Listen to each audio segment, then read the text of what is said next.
Welcome to another session of IntelliQuest's The World's 100 Greatest Books. This session is unique for many reasons. First of all, we'll be exploring one of the oldest known examples of English literature, and the only work in our series with an unknown author. Secondly, this work is far more than an example of ancient literature. It is also a piece of history, valued as much by linguists and history scholars as it is by poets, writers, and critics. For many years after its discovery, it wasn't even read by the general public, but only by specialists in various fields of study. It supplied new information about a bygone age that is hidden in mystery, and it offered a glimpse into the customs, events, and beliefs of a civilization about which there are few written records. Its significance in literature is therefore quite different from most of the other works in this series. The work we are talking about is Beowulf, an heroic epic poem written somewhere between 650 and 750 A.D. by an anonymous poet, and the most famous specimen of Old English literature. It can be referred to either as Old English or Anglo-Saxon. Both are correct, since Old English refers to the language of both the Angles and the Saxons. There is only one solitary text of Beowulf, now in the Cotton collection of the British Museum. The story is set in a time about 100 or 200 years before it was written, the time of the 6th century. It is set in what is called the Land of the Geat, which we know to be southern Sweden and Denmark.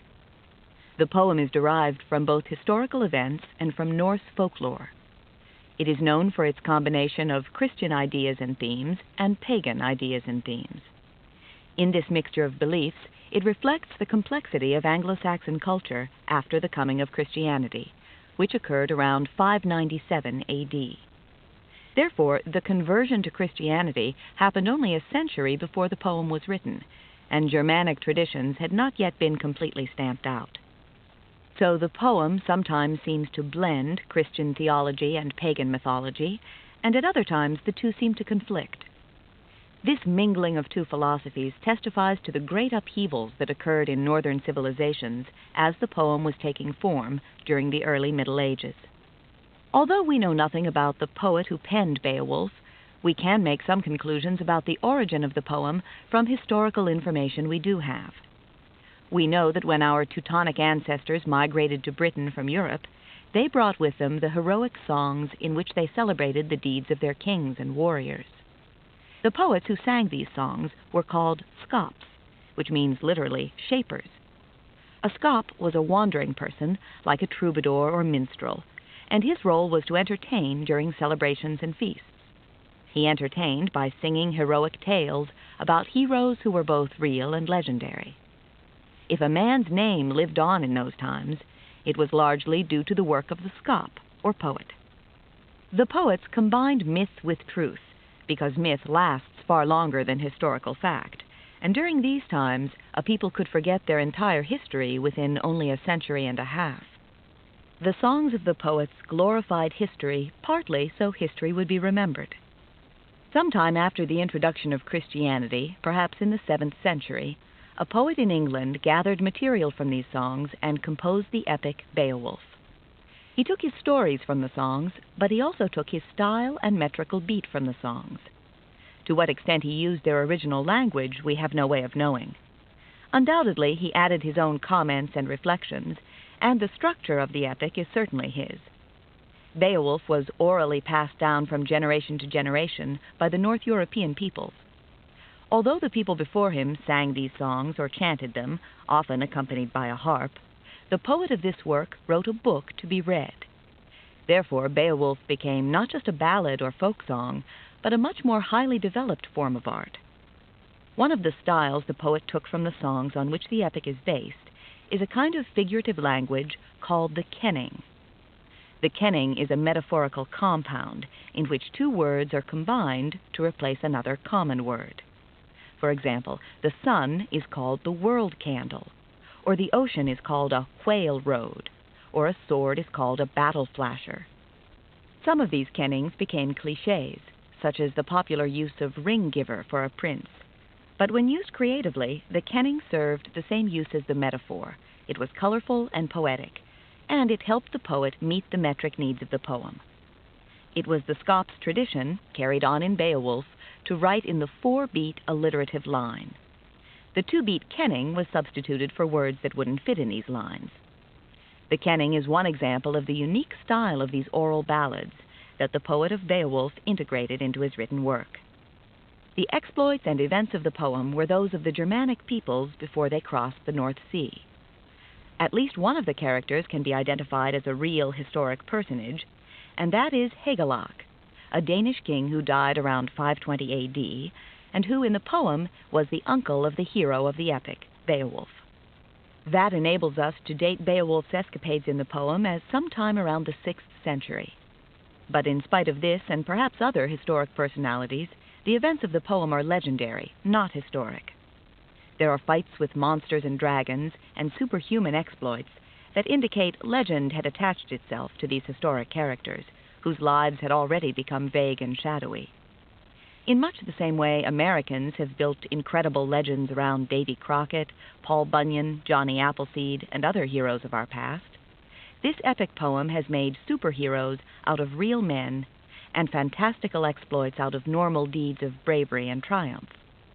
Some people believe Beowulf is pure mythology, but although it contains mythical elements, the poet believed his hero to be thoroughly human, and the interpretation of his enemies as ghosts and monsters is the kind of superstition that existed among the peasantry for hundreds of years and still exists in certain areas of Europe. Beowulf is a confusing mixture in many ways. We've already mentioned the mixture of Christian and pagan thought, but the perspective in the poem also belongs to different eras. It is a story about events that happened on the continent, but it was written by a poet who lived a century or two later in England. Therefore, some of his images were probably drawn from his own times. This may be confusing, but it also makes Beowulf doubly valuable.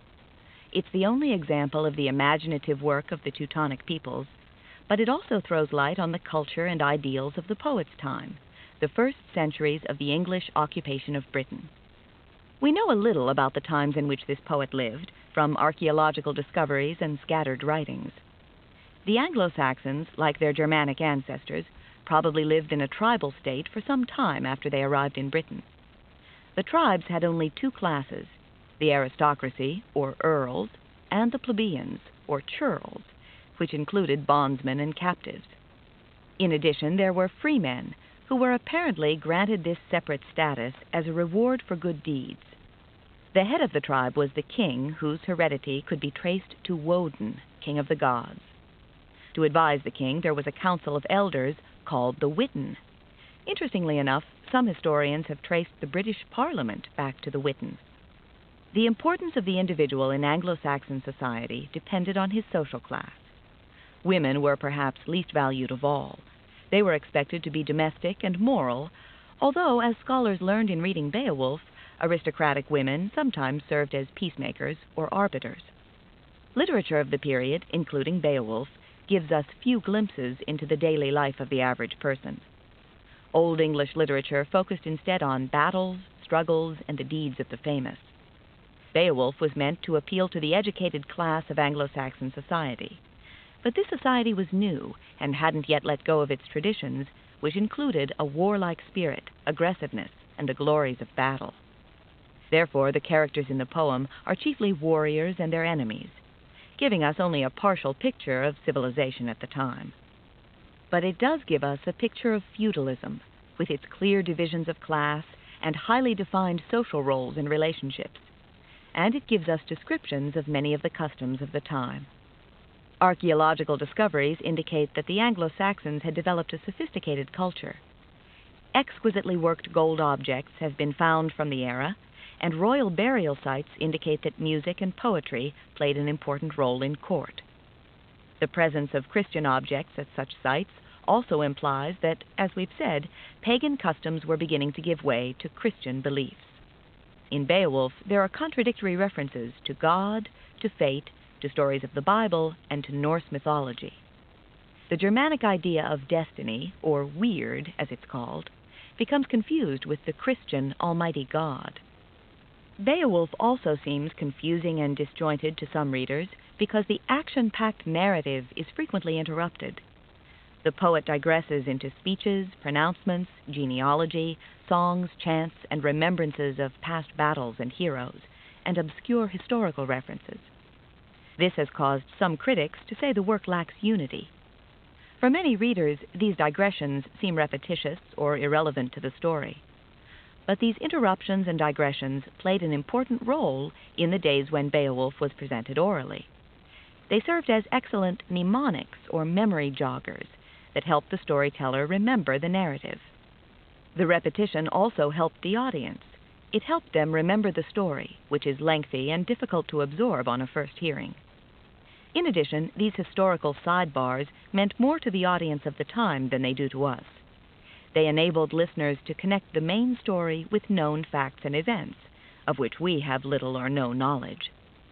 Beowulf is an epic, a word that comes from the Greek meaning tale. An epic is a long narrative poem with themes and characters of heroic proportions. Epics are often divided into two types, primary and secondary epics. Primary epics are the earliest written versions of poems which come out of an oral tradition.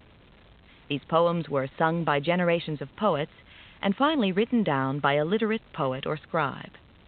The greatest primary epics known to us are Beowulf, the Iliad, and the Odyssey.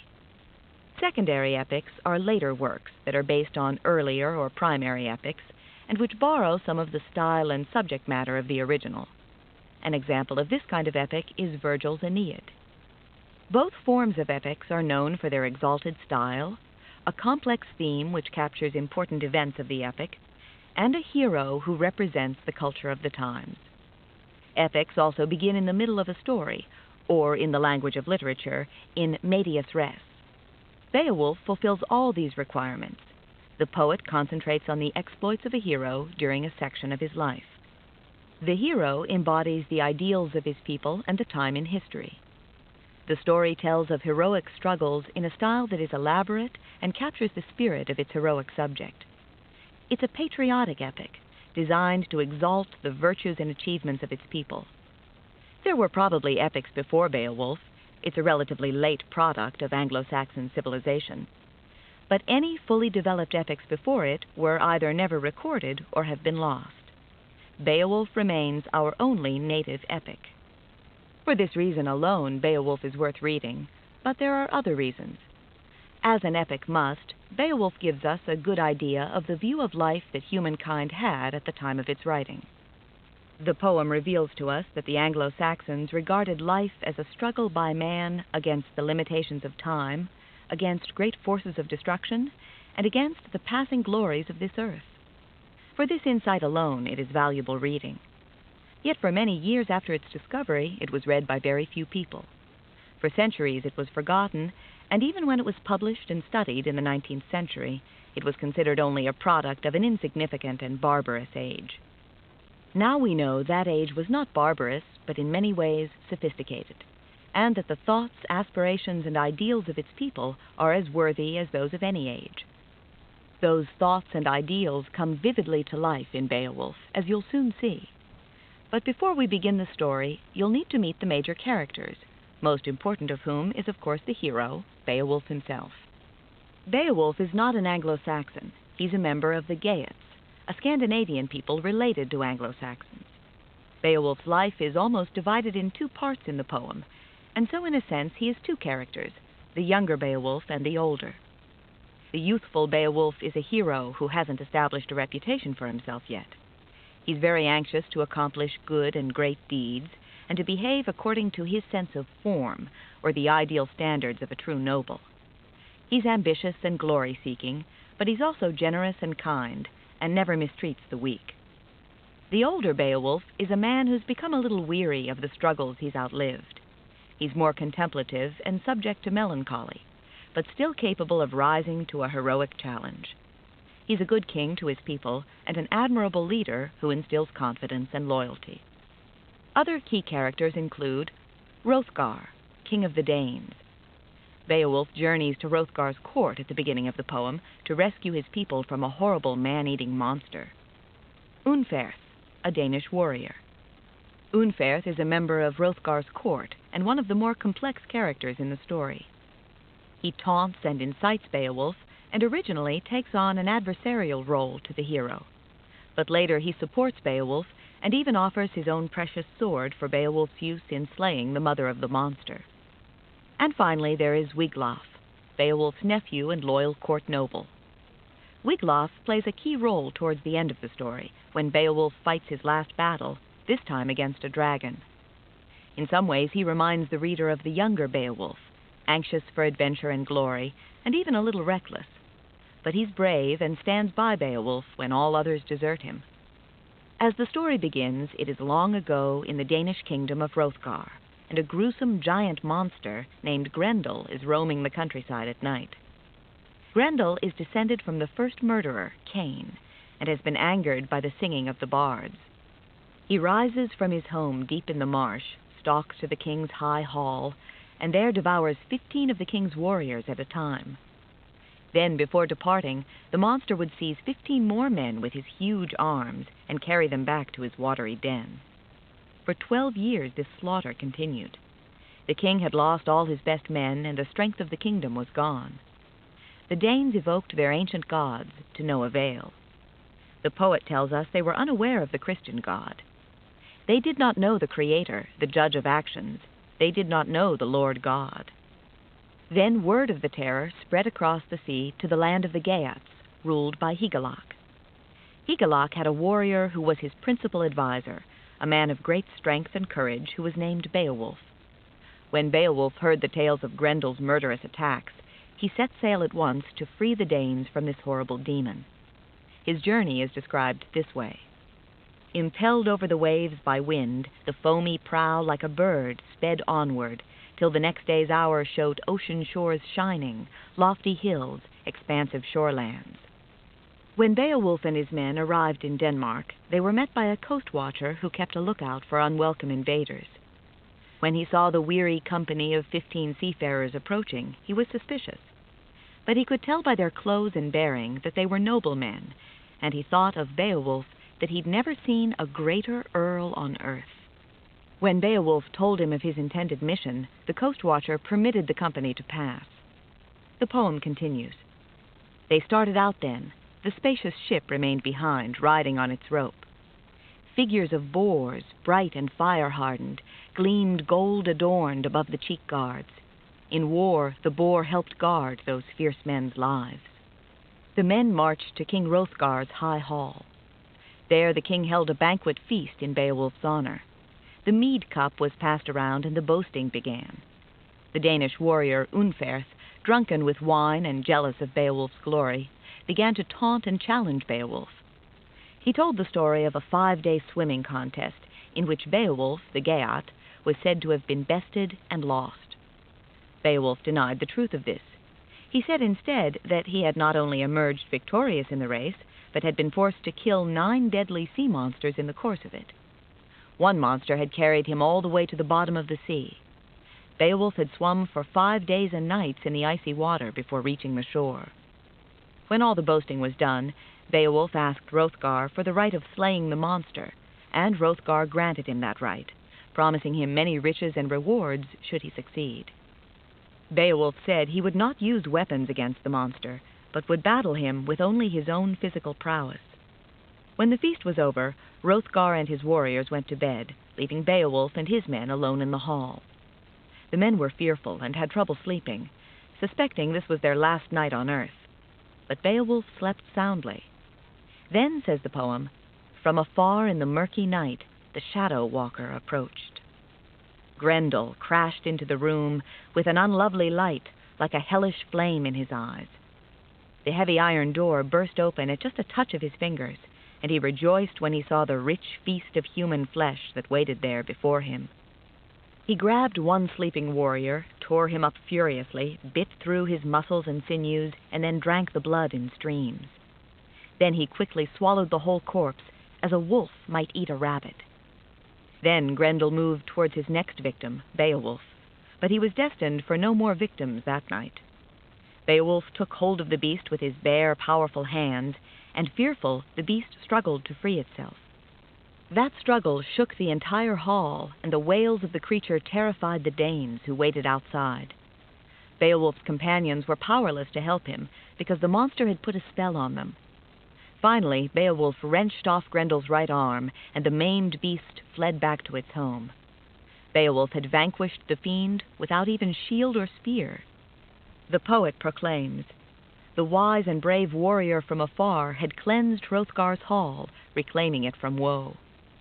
As a sign of victory, Beowulf hung the monster's bloody arm on the wall as a trophy.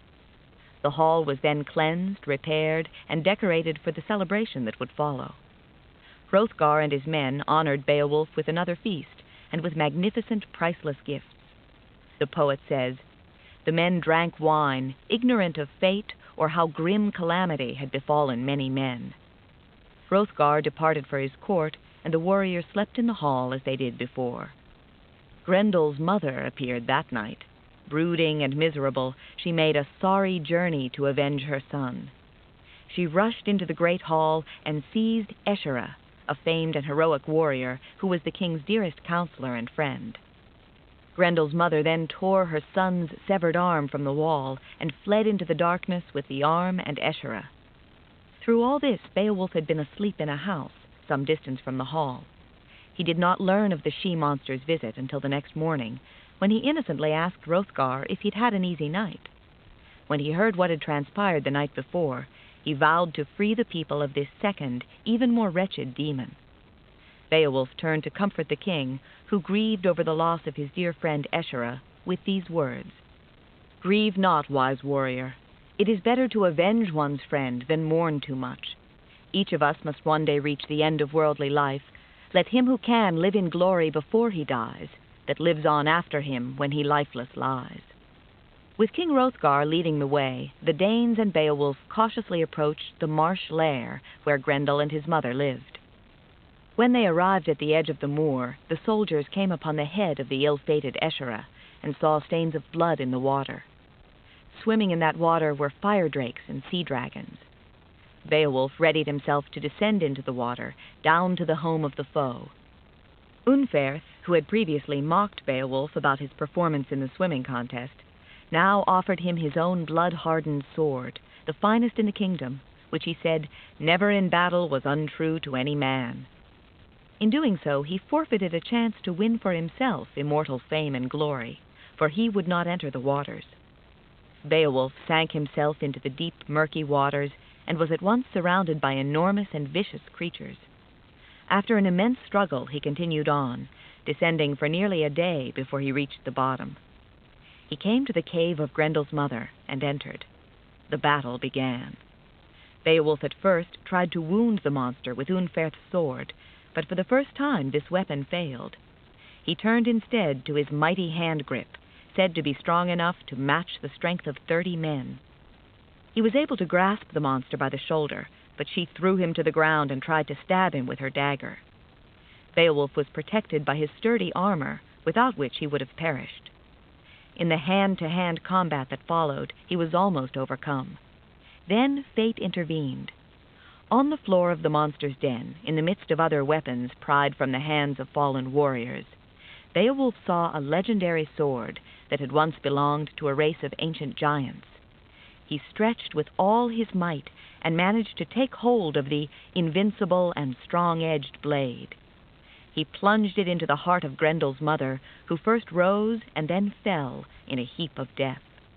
Beowulf then turned and saw Grendel himself lying crippled on the ground nearby.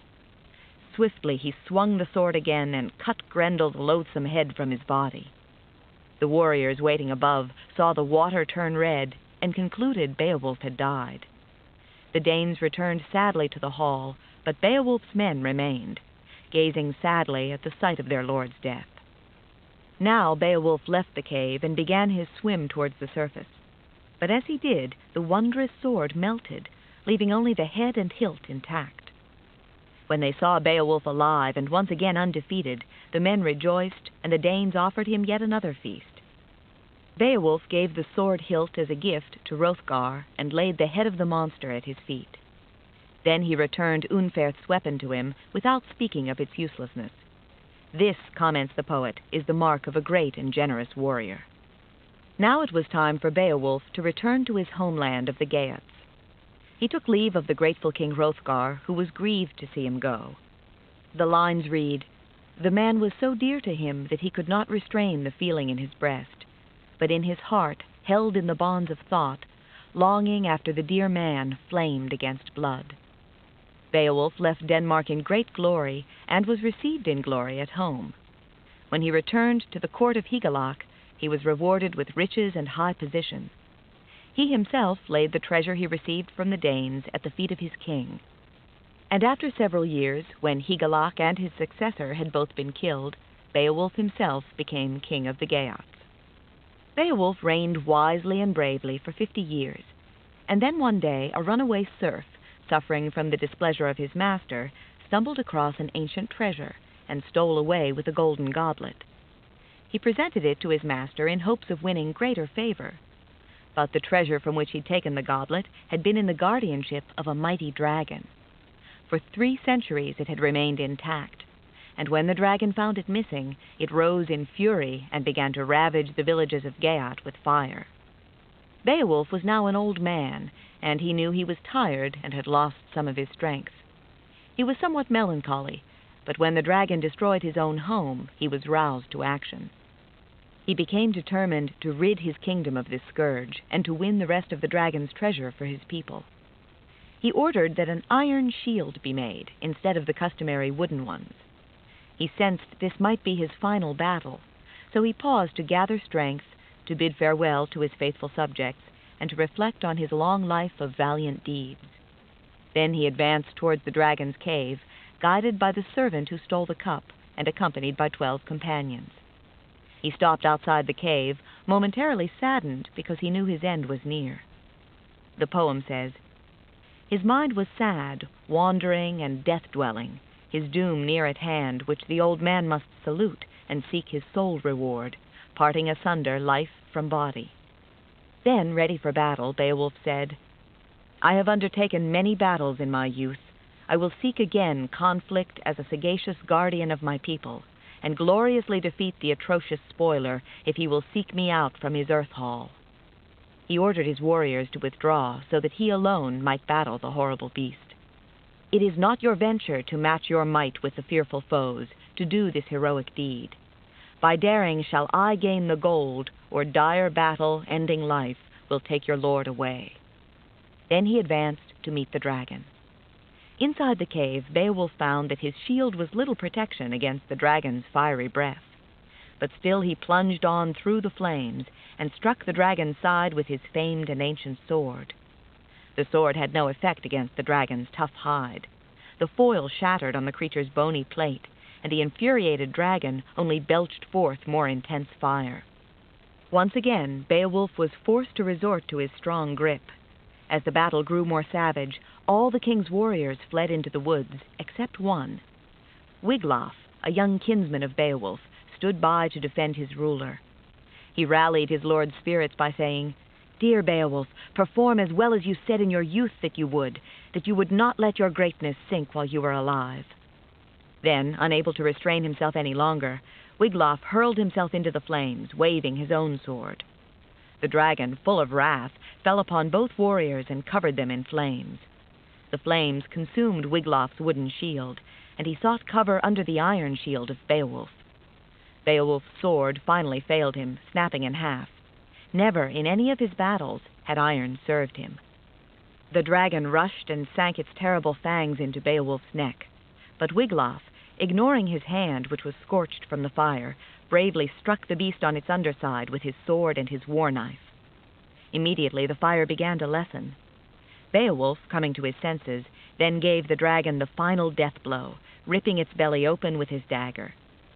Now, weak from loss of blood, the old hero sat down. He knew the effects of the venom from the dragon's fangs and awaited his death. He asked Wiglaf to show him the treasure hoard so he could die more peacefully. Wiglaf brought as much of the treasure as he could carry, and Beowulf thanked God that he'd been able to acquire so much wealth for his people. Then he gave Wiglaf instructions for his funeral pyre, and made a gift of his ring, helmet, and armor to the young man, who was the last of his family line. His final words were, "You are the last remnant of our race. Destiny has taken all my kinsmen to the Godhead, earls in their valor. I shall follow them." Wiglaf mourned the passing of his hero and kinsman. The dragon lay nearby, lifeless but still bleeding. Legend says no hero, however courageous, had ever braved the fire of the dragon or touched its treasure hoard. The companions of Beowulf emerged from the woods where they had fled. Wiglaf denounced them as cowards who could have saved Beowulf's life. He said that death is better than the dishonor that will surely follow them. After learning of the events in the cave, the whole company came to see the body of the fallen warrior and the corpse of the slain dragon. No one dared touch the treasure, thinking only a man of God's choosing could do it.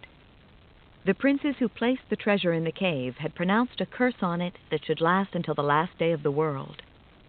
Wiglaf gave the order to prepare Beowulf's funeral pyre. Next he summoned 7 of the best men, and with them entered the cave of the dragon.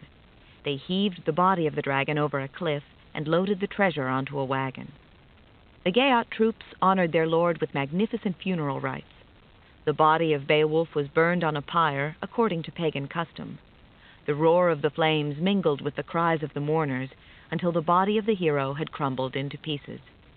Over a period of 10 days, a great mound was built over the king's ashes that could be seen by seafarers off the coast. The cursed treasure was buried in the mound, useless now as it was before. Beowulf was given a final eulogy. Thus his hearth companions in the host of the Geats mourned the going of their lord. They said that of worldly kings he was the mildest of men and the gentlest, most kind to his people, most eager for fame.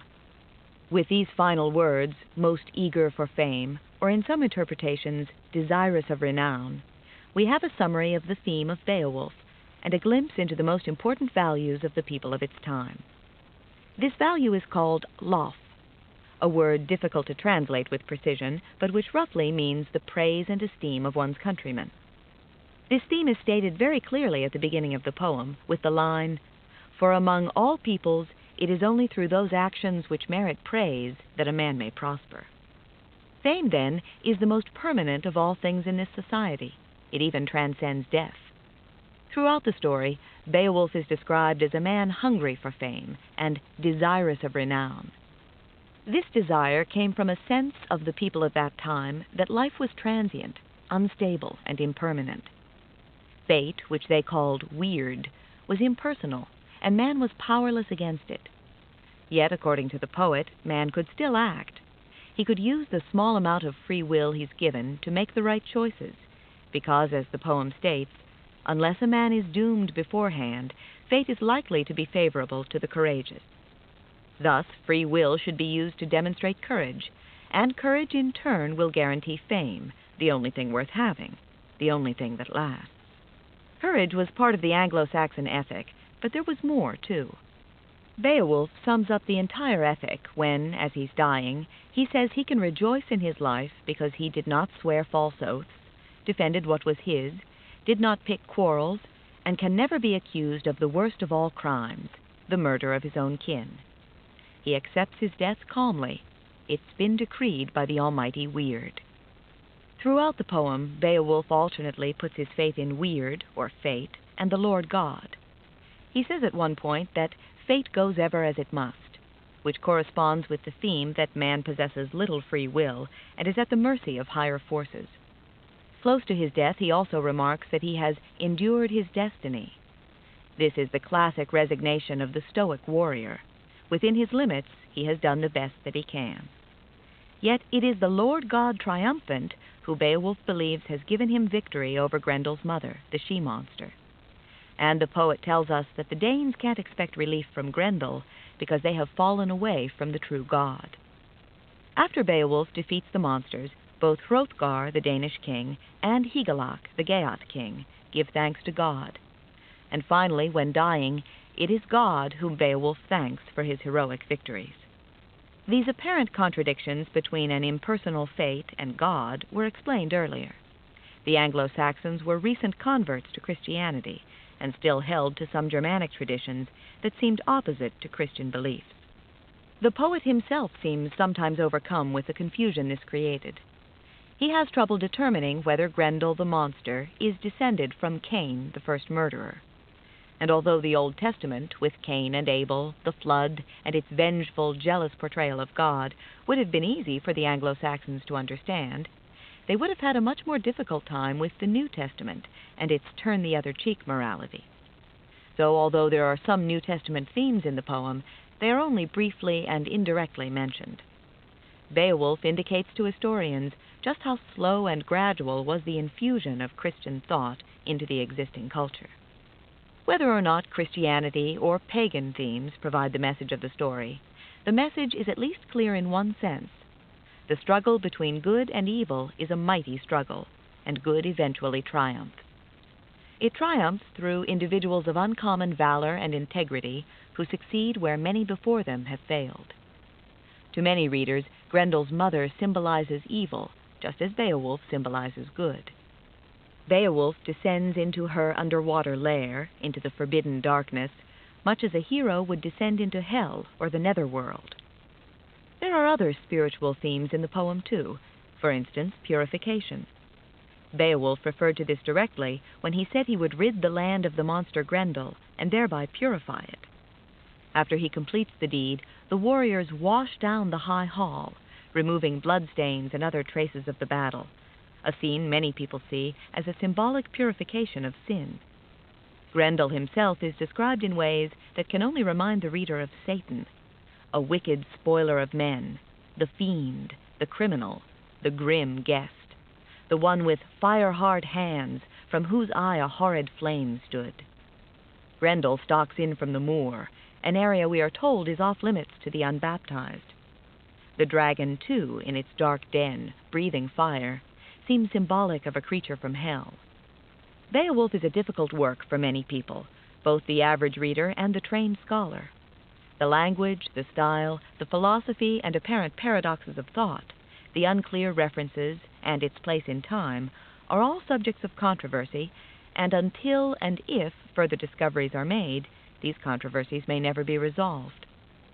Yet its themes of heroism, of the struggle between good and evil, and of the attempts of humans to make their lives as worthy as possible, are all understandable and supersede its importance as a chronicle of an earlier time that is still wrapped in a veil of mystery. This is the end of the session.